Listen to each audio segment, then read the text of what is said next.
City Ravi ಅವರಿಗೆ ಜೀವ ಬೆದರಿಕೆ ಹೆಬ್ಬಾಳ್ಕರ್ ಅವರಿಗೆ ಕ್ಷಮೆ ಕೇಳಲಿಲ್ಲ ಅಂದ್ರೆ ನಾವು ಹತ್ಯೆ ಮಾಡ್ತೀವಿ ಅಂತ ಇವತ್ತು ಸಿಟಿ ರವಿ ಅವರಿಗೆ ಬೆದರಿಕೆ ಪತ್ರ ಬಂದಿದೆ. ಚಿಕ್ಕಮಗಳೂರಿನ ಬಸವನಹಳ್ಳಿ ಸಿಟಿ ರವಿದು ದೊಡ್ಡ ಡ್ರಾಮಾ ಮಾಸ್ಟರ್ ಆಗ್ಬಿಟ್ಟಿದ್ದಾರೆ.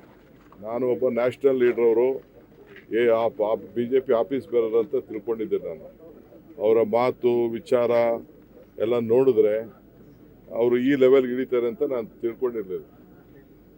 ಅರ್ಥ ಆಯ್ತಾ?